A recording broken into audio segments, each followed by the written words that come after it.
ॐ नमो भगवते वासुदेवाय।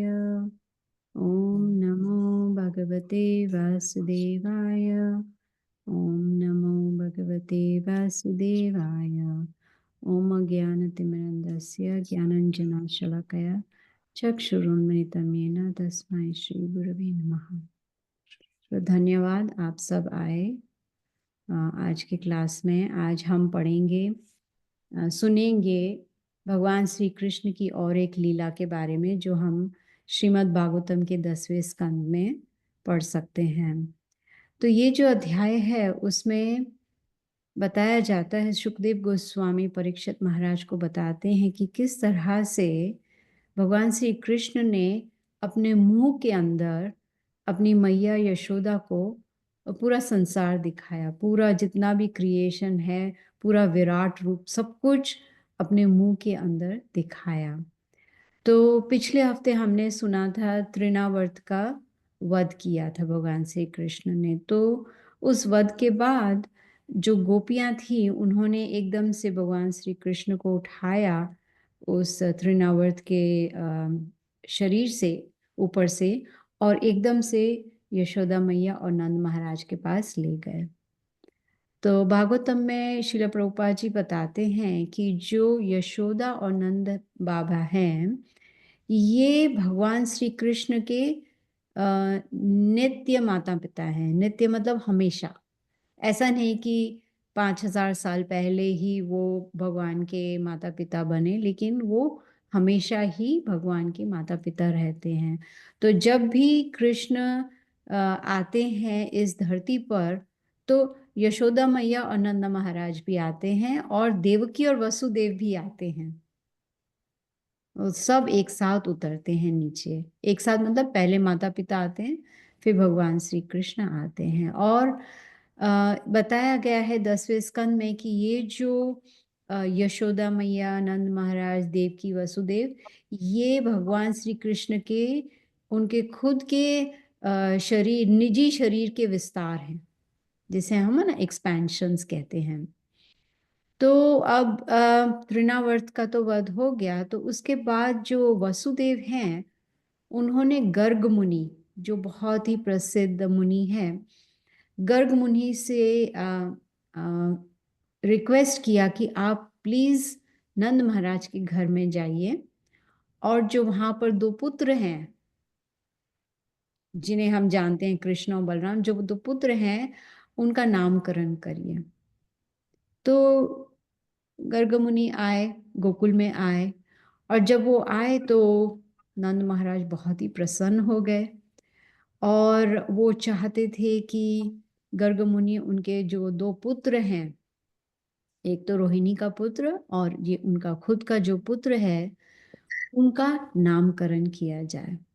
तो तब गर्ग मुनि ने नंद महाराज से कहा कि हम जो कंस है वो देवकी के पुत्र को ढूंढ रहा है, तो इसलिए हमें क्या करना चाहिए, हमें जो ये जो समारोह है नामकरण का, उसको बड़ी शांति से करना चाहिए, किसी को बिना किसी को आमंत्रित करे। मतलब एक अलग जगह पर सिर्फ हम आपस में ही मिलके ये नामकरण करें, क्योंकि कंस का भय था, कंस के लोगों का भी भय था। और अगर हम बहुत ही धूमधाम से, शान से अगर आप ये नामकरण का क्या बोलते हैं, समारोह करेंगे, तो कंस के पास ये बात पहुंच जाएगी और उसे फिर संदेह हो जाएगा कि हो सकता है कि ये जो है ये देवकी का 8वां पुत्र है। इसलिए हमें बहुत शांत पूर्वक ये करना चाहिए। तो गर्ग मुनि ने कहा कि एक्सक्यूज मी, जो रोहिणी का पुत्र है, जो एक्चुअली था देवकी का, जिसे योग माया ने रोहिणी के गर्भ में ट्रांसफर कर दिया था, तो उन्होंने एक्सक्यूज मी, तो उन्होंने कहा ये जो रोहिणी का पुत्र है ये बहुत अतीन्द्रिय आनंद देने वाला है, इसलिए इसका नाम होगा राम।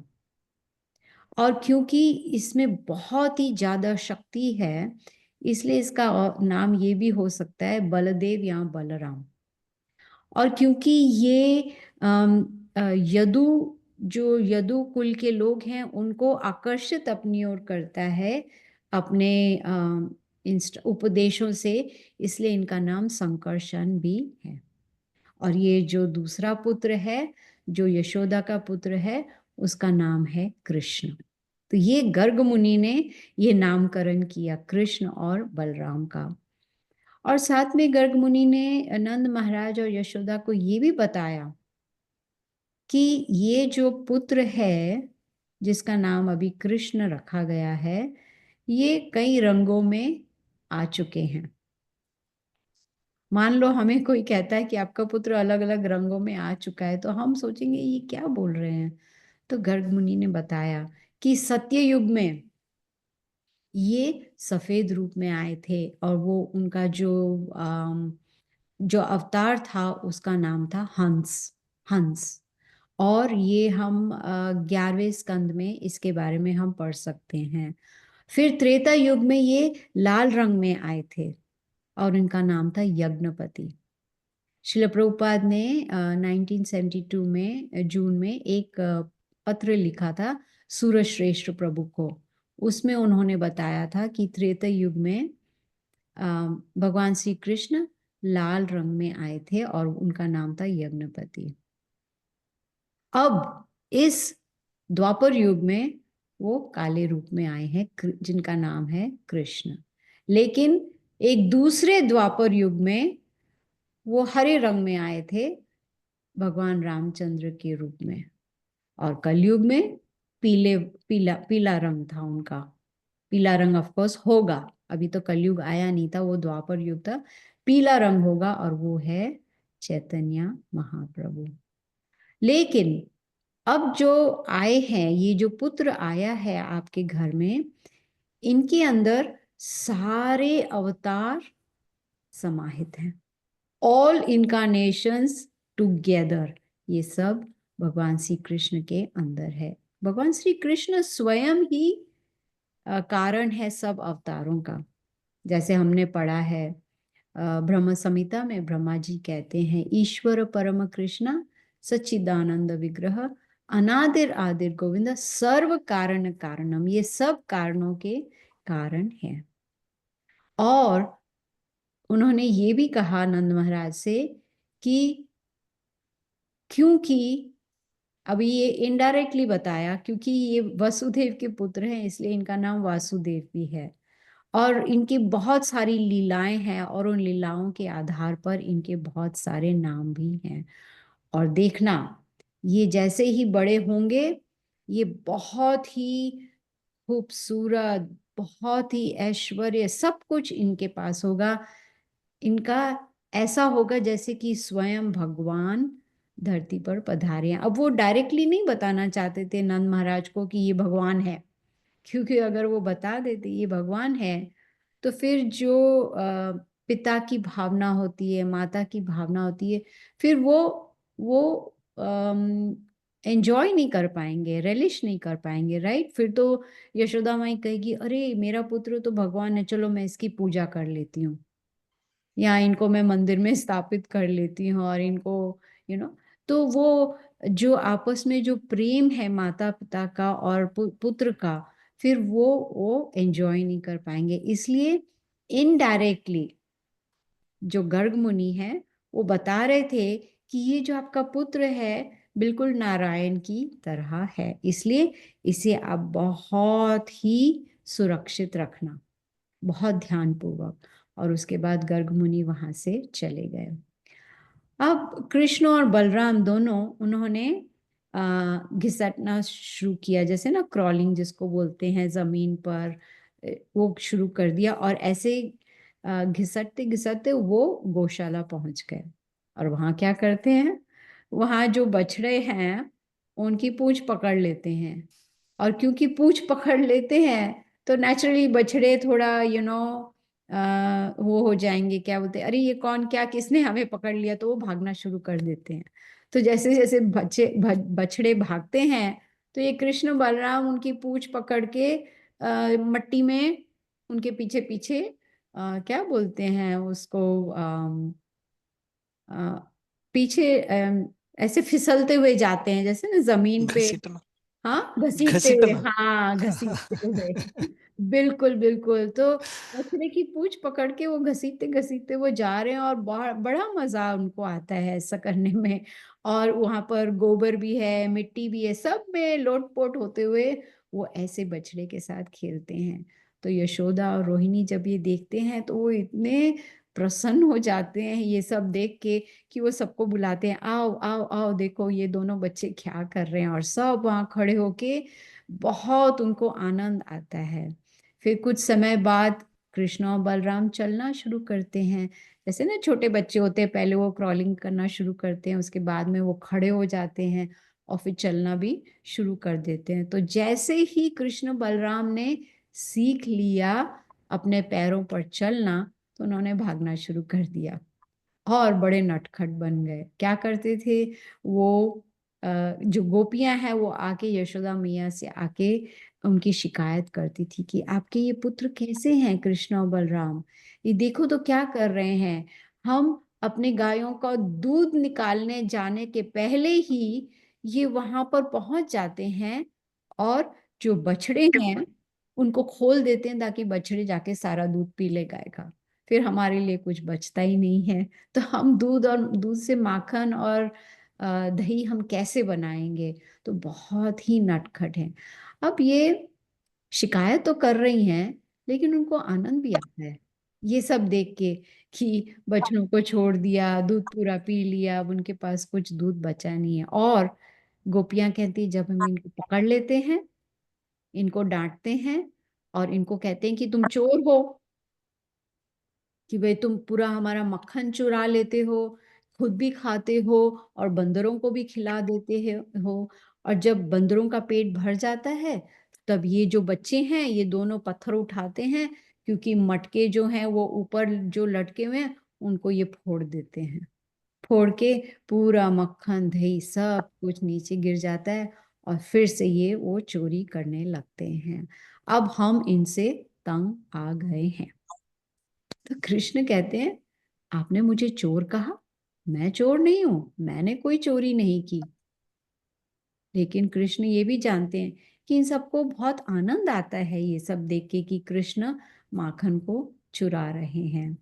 हमारे आचार्य कहते हैं कि भगवान को माखन चोर कहा जाता है। तो अगर हम अपने हृदय को इतना पवित्र बना देंगे, इतना मुलायम बना देंगे मक्खन की तरह, तो भगवान स्वयं उसे चोरी कर लेंगे। वो जो हमारा हृदय है उसको वो चुरा लेंगे, मतलब हमारे प्रेम में वो, हम उनके प्रेम में और वो हमारे प्रेम में पड़ जाएंगे। तो इस तरह से ये जो गोपियां हैं वो डांटने लगती हैं कृष्ण बलराम को। और कृष्ण फिर नाटक करते हैं, जैसे वो बहुत क्रोधित हो गए हैं कि आपने मुझे चोर कहा, मैं चोर नहीं हूं, बिल्कुल भी चोर नहीं हूं। लेकिन गोपियां, उनको तो बड़ा आनंद आता है। फिर वो जाते हैं यशोदा के पास शिकायत करने, फिर वही हर रोज कृष्ण बलराम जाके माखन की चोरी करते थे। तो ये जो भगवान की लीलाएं हैं जो 10वें स्कंद में दी गई हैं श्रीमद् भागवतम के, कोई भी उसे सुन ले तो इच्छा होती है कि हम और भी सुने, हैं कि नहीं? ऐसा लगता है कि ये जो भगवान की लीलाएं वो हम फिर बार बार बार बार सुनते रहें। एक बार बताया गया है इस अध्याय में कि कृष्ण जो है, कृष्ण और बलराम अपने मित्रों के साथ खेल रहे थे, और कृष्ण ने जो जमीन से माटी उठाई और मुंह में डाल दी, वो खा ली। आप में से कितनों ने मट्टी खाई है? खास करके जब बारिश गिरती है, वो सुगंधित मिट्टी जो होती है, मैंने खाई है बचपन में। और जो ना जमीन पे जब बारिश गिरती है तो वो जो वेट वेट जो गीली गीली मिट्टी होती है, उसकी सुगंध बहुत अच्छी होती है। अब छोटे छोटे बच्चों को थोड़ी पता है कि मिट्टी खाने वाली चीज नहीं है। तो कृष्ण ने मिट्टी खा ली, उसका भी एक कारण था। वो चाहते थे कि और एक लीला करने का, वो एक कारण था। तो जब कृष्ण ने मिट्टी खाई, तो जो उनके जो मित्र थे ग्वाले, उनको बड़ी हैरानी हुई कि ये क्या कर दिया। अब वैसे देखा जाए मिट्टी खाना अच्छी बात नहीं है, क्योंकि उसमें इतने सारे कीटाणु होते हैं, बीमारी हो सकती है, और वो भोजन तो है ही नहीं। मिट्टी तो भोजन है ही नहीं। आपने कभी सुना है खीर बनाई है उसमें थोड़ी मिट्टी डाल दी है टेस्ट के लिए? नहीं, ऐसा तो कभी नहीं होता है। मिट्टी खाने की चीज है ही नहीं। लेकिन कृष्ण कुछ और सोच रहे थे। तो जब उनके मित्रों ग्वालों ने देखा कि इसने मिट्टी खा ली है, तो वो बहुत चिंतित हो गए, और वो सब भागे भागे गए यशोदा मैया के पास। अब हमने ऐसे देखा है ना, खास करके छोटे बच्चे होते हैं, शायद पता नहीं बड़े भी करते होंगे, लेकिन छोटे बच्चे आपस में कोई ना कोई कारण ढूंढते हैं झगड़ा करने का। कोई ना कोई कारण ढूंढते हैं कि भाई जैसे एक खिलौना है, आपके पास क्यों है, मुझे भी चाहिए, तो वो खिलौने के लिए लड़ना। जैसे कोई खेल खेलते हैं, कोई गेम्स खेलते हैं, तो फिर उसमें भी झगड़ा करना। तो इस तरह ग्वाले जो हैं वो भी आपस में झगड़ा करते थे, लेकिन प्रेम पूर्वक। तो वो भागे भागे गए यशोदा मैया के पास, उनको एक अवसर मिल गया शिकायत करने का। उन्होंने कहा, मैया मैया, आपको पता है कृष्ण ने आज मिट्टी खा ली है। एकदम से यशोदा मैया को चिंता हो गई कि अब मैं क्या करूं, हो सकता है मेरा पुत्र बीमार हो जाएगा, मिट्टी खाने की तो चीज नहीं है। तो वो भागी भागी गई, और उस चिंता में उन्होंने कृष्ण को उठा लिया और अपने गोद में रख लिया, और पूछा, तुमने मिट्टी क्यों खाई? अब बच्चा कभी बोलेगा हाँ मैंने मिट्टी खाई है? बच्चा तो बोलेगा नहीं। कृष्ण ने बोला, नहीं मैंने नहीं खाई, मेरे जो ये मित्र हैं ये सब झूठ बोल रहे हैं, ये मुझे पसंद नहीं करते हैं, इसलिए आपको शिकायत कर रहे हैं, ये सब झूठ बोल रहे हैं। तो यशोदा मैया ने कहा, ठीक है, अगर ये झूठ बोल रहे हैं, अगर तुम सत्य बोल रहे हो, तो अपना मुंह खोलो, मैं देखती हूँ अंदर मिट्टी है कि नहीं। तब कृष्ण ने अपना मुंह खोला। जैसे ही उन्होंने अपना मुंह खोला, अब अगर जैसे हम डॉक्टर के पास जाते हैं, बीमारी होती है, शायद गला खराब है क्या, तो डॉक्टर क्या बोलता है, मुंह खोलो, है कि नहीं? तो जब हम मुंह खोलते हैं तो डॉक्टर क्या देखता है? पूरा यूनिवर्स देखता है, या या नदी, पर्वत, ये सब देखता है? नहीं, वो तो देखता है जो वो देखना चाहता नहीं है। यू नो नो, किसी को अच्छा नहीं लगता है दूसरे के मुंह के अंदर झांकना, क्योंकि उसमें कुछ हीरे जवाहरात तो है नहीं। लेकिन जब कृष्ण ने मुंह खोला, तो यशोदा मैया ने क्या देखा? सब कुछ देखा। जो भी गतिहीन चीजें हैं जो चल रही हैं, पूरा अंतरिक्ष, उन्होंने आसमान को देखा, सितारे, चंद्रमा, सूर्य, अग्नि, जो द्वीप हैं, पर्वत हैं, नदियां हैं, जो जंगल है, सब कुछ देखा। और ये ही नहीं, उसने ये भी देखा जो तीन गुण हैं, सत्व गुण, रजगुण और तमगुण, ये भी देखा उसने। उसने ये भी देखा कि किस तरह से हमें कर्मों का रिएक्शंस मिलता है। उसने अलग अलग देह भी देखे, मतलब उसने पूरा संसार देख लिया। और जब उसने ये सब देखा, तो उसकी उसके उसके उसका जो हृदय है वो धक धक करने लगा। वो समझ नहीं पाई कि ये क्या हो रहा है। मान लो अगर हम ये सब कुछ अपने पुत्र के मुंह में देखें तो दिमाग ही खराब हो जाएगा कि ये सब क्या हो रहा है। लेकिन ये तो सब तो उसने देख लिया, फिर उसने ये भी देखा मुंह के अंदर कि वो वृंदावन में है, और उसकी गोद में कृष्ण है, और कृष्ण ने अपना मुंह खोला है। मतलब देखो, मुंह के अंदर उसने वो पूरा दृश्य देख लिया। जब उसने ये सब देखा तो वो आश्चर्यचकित हो गई, और उसने एकदम से अपने नेत्र बंद कर दिए और सोचने लगी, वाह, ये तो बहुत ही अद्भुत है, बहुत ही आश्चर्यजनक है।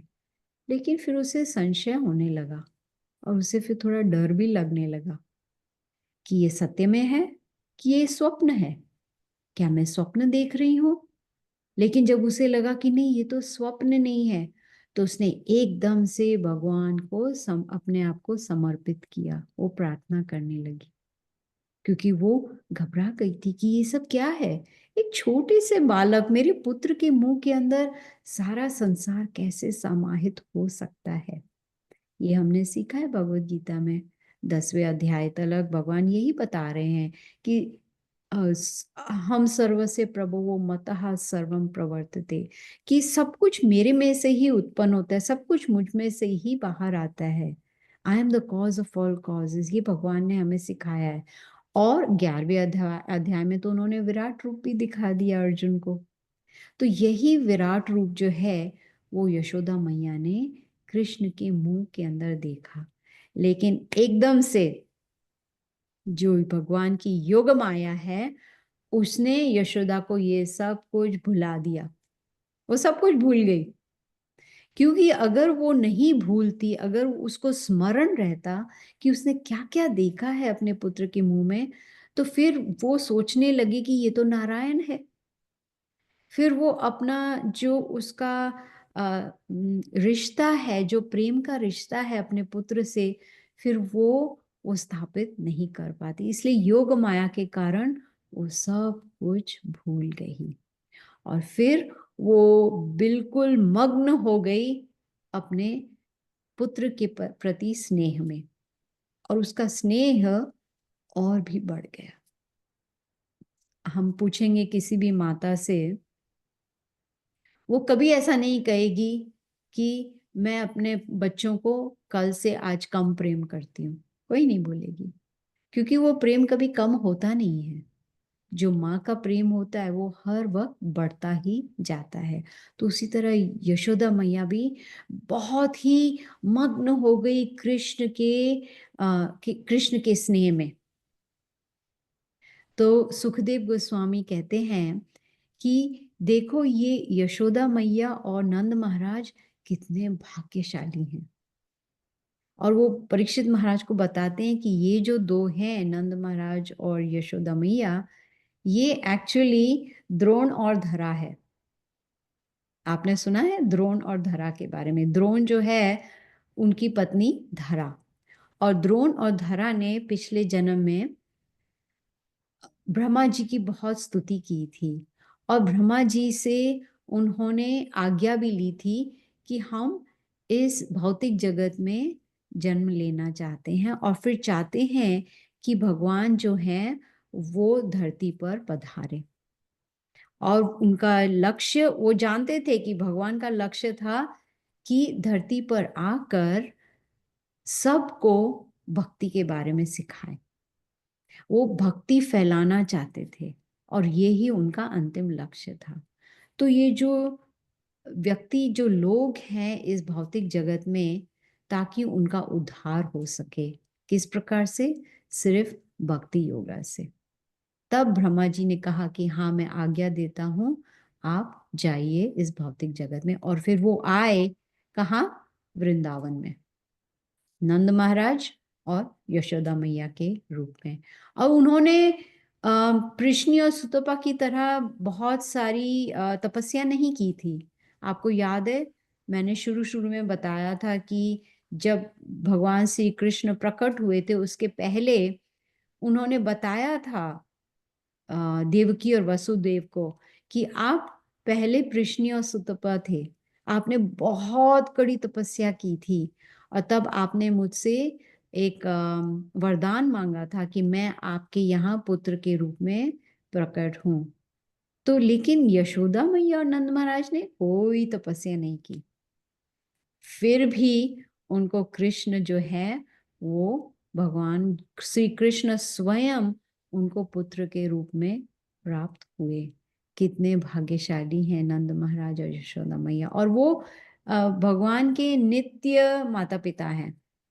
नित्य मतलब हमेशा, चाहे भगवान भौतिक जगत में आए या गोलोक वृंदावन में रहे, कहीं भी जाए, कोई भी अवतार में आए, नंद महाराज और यशोदा मैया, देवकी और वसुदेव हमेशा उनके नित्य माता पिता ही रहते हैं। तो इस तरह से इस अध्याय में भगवान श्री कृष्ण ने अपनी माँ यशोदा मैया को अपने मुंह में पूरा ब्रह्मांड, पूरा संसार उनको दिखा दिया, जो एक विराट रूपी कहा जाता है। तो इस तरह से ये अध्याय समाप्त हुआ। अगर आपका कोई प्रश्न है तो आप पूछ सकते हैं। हरे कृष्णा।